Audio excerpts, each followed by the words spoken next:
Hello, my dear friends. I hope you all are very well and living an easy, effortless, happy, healthy and a wealthy life. पिछली video में हमने ये तो समझ लिया कि सिचुएशनशिप या फिर फेक रिलेशनशिप के साइंस और सिम्टम्स क्या क्या होते हैं। और जिसने नहीं चेक किया है, इस वीडियो के डिस्क्रिप्शन में उस वीडियो का लिंक है, उसे एक बार आप ज़रूर चेक करें। अब हम ये समझेंगे कि अगर कोई इंसान ऐसे फेक रिलेशनशिप में है या सिचुएशनशिप में है तो वो खुद को इस रिश्ते से बाहर कैसे निकाल सकता है।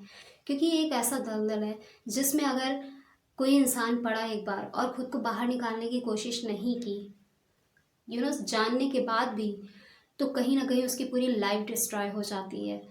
और ऐसे रिश्तों से बाहर निकलना बहुत ज़रूरी है आपके मेंटल, इमोशनल और फिजिकल हेल्थ के लिए, और इवन आपकी ऑल ओवर वेलबींग के लिए।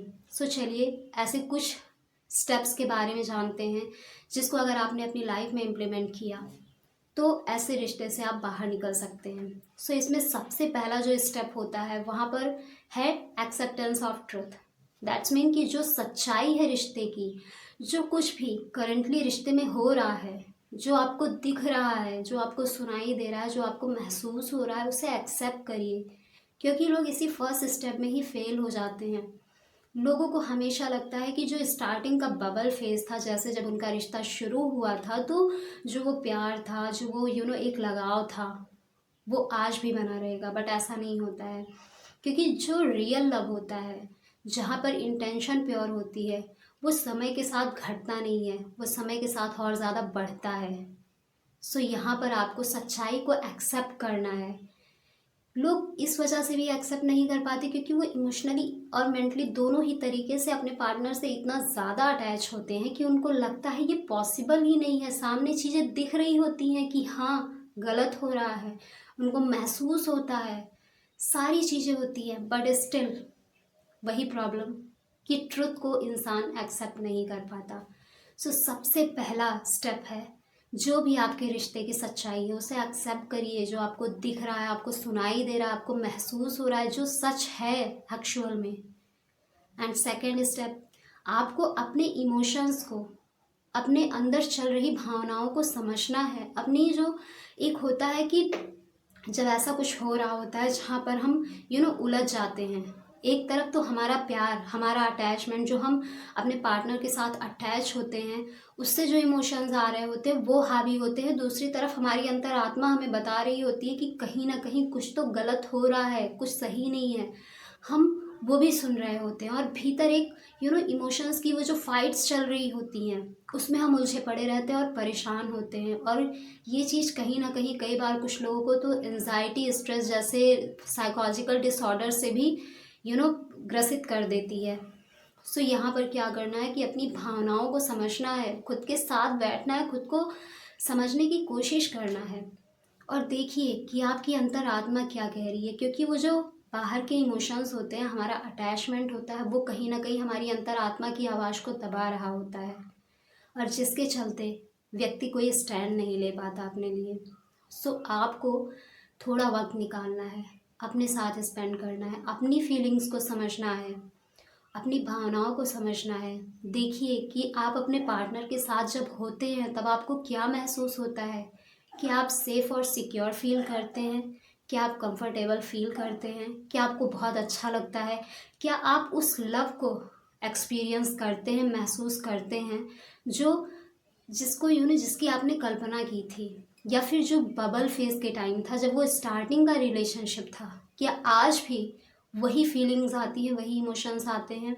अगर ऐसा नहीं है, इसका ऑपोजिट है, आप अपने पार्टनर के साथ या फिर इस रिश्ते में इनसिक्योर, अनसेफ फील करते हैं, आप सैड फील करते हैं, डिसअपॉइंटेड फील करते हैं, अगर आपको लगता है कि आपको अनईजीनेस फील हो रहा है, डिस्कम्फर्ट फील हो रहा है, दैट्स मीन कि ये आपको साइन दे रहा है आपका इमोशन कि कुछ तो गड़बड़ है इस रिश्ते में।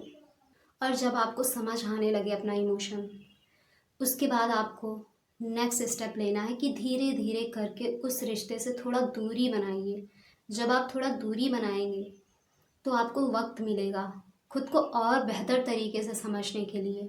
आपको वक्त मिलेगा खुद को और बेहतर तरीके से जानने के लिए कि आप एक्चुअली क्या चाहते हैं। क्या आपको लगता है, मीन्स क्या आप श्योर हैं कि ये रिश्ता लंबे समय तक चल सकता है, या ये रिश्ता एक रियल लव का रिश्ता है, या फिर आपके अंदर से आवाज़ आती है कि नहीं, ये रिश्ता कहीं ना कहीं ज़्यादा लंबे समय तक नहीं चल सकता क्योंकि इसमें ये इश्यूज़ हैं, ऐसी फीलिंग्स आती हैं, ये चीज़ें आपको सामने से दिख रही हैं कि सामने वाला पर्सन कैसा उसका बिहेवियर है, कैसे वो बातें कर रहा है, पहले कैसा था रिश्ता, अब क्यों इतना ज़्यादा बदल गया। वो सारी चीज़ें तभी आपको रिफ्लेक्ट होंगी जब आप खुद के लिए वक्त निकालेंगे, इस रिश्ते से थोड़ी दूरी बना कर रखेंगे, और तब आप अपने आप को बेहतर समझ सकते हैं कि आप क्या चाहते हैं।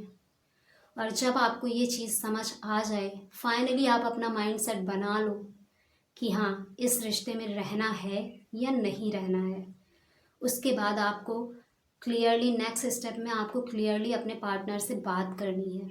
जो भी आपका डिसीजन है, ऑनेस्टी के साथ, ईमानदारी के साथ और एक शांत माइंड के साथ उनसे बात करिए, उनको समझाइए, उनको बताइए कि आपको क्या क्या महसूस होता है, आपको कैसा लगता है उनके साथ, क्या चीज़ें बदल चुकी हैं एकदम से, और ऐसा क्यों हो रहा है। क्योंकि जब तक आप क्लियरली बात नहीं करेंगे, चीज़ें एकदम से क्लियर नहीं होंगी। तो उससे डायरेक्टली खुलकर बात करिए, उस रीज़न को, उस कारण के तह तक जाइए, समझने की कोशिश करिए।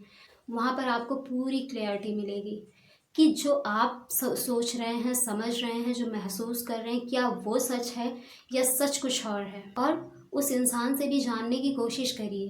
कई बार ऐसा भी हो सकता है कि आपका पार्टनर आपको इमोशनली ब्लैकमेल करे या इमोशनली फूल बनाने की कोशिश करे, बट आपको जो आपकी आंखों से दिख रहा है, जो आप महसूस कर रहे हैं, क्या यही चीज़ें महसूस करते हुए अपनी लाइफ का एक लंबा समय उस इंसान के साथ काट सकते हैं। ये भी सोचिए, क्योंकि ये एक ऐसा रिश्ता होता है जिसमें हर एक इंसान चाहता है कि हमारा रिश्ता लाइफ लॉन्ग चले, till the end of our life.